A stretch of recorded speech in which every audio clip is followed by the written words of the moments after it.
Welcome to the GodShow.us Daily, the only arena where 15 wisdom traditions enter, and your carefully managed self-image does not leave.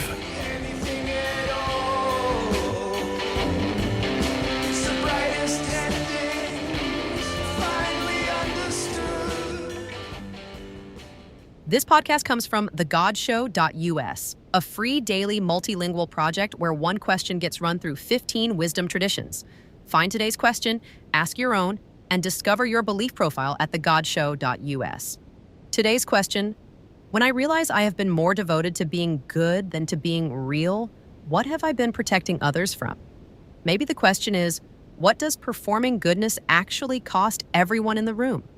Or, if your realness is the gift, why have you been withholding it? Or more simply, who was the careful version of you actually for? Let's sit with that. Okay, so every tradition heard this question and essentially said, you were not protecting them. You were protecting you. Islam calls it protecting your fitra, the nature God breathed into you before your first carefully chosen word. And it says that managing that nature before offering it is a kind of shirk against the self God made, not humility. Idolatry of your own performance. Christianity is just as blunt. Stop performing the resurrection. Let them see the cracked clay. Let them touch the wound. Both traditions are saying the same move. What you called love was actually self-concealment dressed in generosity. Judaism makes it more interesting, though. It is not just that you hid. It is that no one ever had to wrestle with your actual weight. Yaakov at the Jabbok ford, refusing to let the angel go until he got the blessing. That is what intimacy costs. Judaism asks, can someone love what they have never had to hold against their own strength? Which is a real indictment. You kept the encounter frictionless. You kept it easy. And easy is not covenant. Stoicism agrees, but colder. You were not protecting anyone. You were protecting your reputation for virtue, which is vanity in a very convincing coat. Sufism breaks my heart a little here. There is this image, standing in the kitchen at 6 a.m., quietly not falling apart and calling that love. And Sufism says, the reed does not comfort the marsh by staying silent. Its cry is the music the listener was starving for. The wound you sealed with competence and warm meals, and that was a door. You shut it because you are kind. But they pressed their ear to the wall for years, hearing only the muffled sound of someone almost real. Taoism lands nearby. You pack the hub so tight with virtue that the wheel cannot turn. The empty center is the thing that makes the wheel work. The traditions do split on one important thing.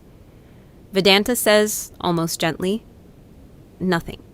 There is no one generous enough to protect, and no one fragile enough to need it.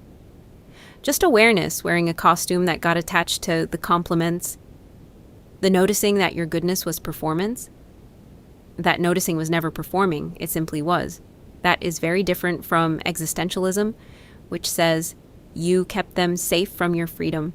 A real no from you would cost them something. Managed goodness gives everyone a comfortable exit. Vedanta dissolves the self doing the protecting. Existentialism says own it. The self is there, it chose this, and it can choose differently. Epicureanism gives us the clearest mirror, honestly. It says, they would have preferred the rough meal, the honest hour, the friend who said I don't know and meant it. What you called goodness was a desire you inflated into necessity. And then, this is the quiet gut punch, they were never afraid of your realness. You were. Zen offers it in 3 lines. The sound your voice makes when you don't know the answer, the specific weight of Tuesday at 3 p.m. when you almost said the true thing and swallowed it, and yourself. Which is to say, the only thing you ever actually had to give. The pop culture oracle here quotes Succession's Logan Roy. You're not protecting anyone, you're managing them.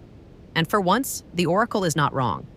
What this question leaves us with is not a wound to fix. It is an invitation to stop being legible on purpose. Tomorrow we have another question at thegodshow.us. And if yours is waiting, it might be next. TheGodShow.us would like to thank our sponsor, Typeset.us. When generic web typography is letting you down, refine your work for free using Typeset.us. And thanks to DeedYorkMusic.com for our dark rock intro tune. TheGodShow.us is free, daily, and multilingual. Support the show or subscribe wherever you get your podcasts. And bring a friend who has been a little too good for a little too long. 15 traditions today, 15 waiting tomorrow. And somewhere in there is the specific sound your voice makes when you finally stop managing the room. We will see what breaks open. See you tomorrow for our take on the God Show's question of the day.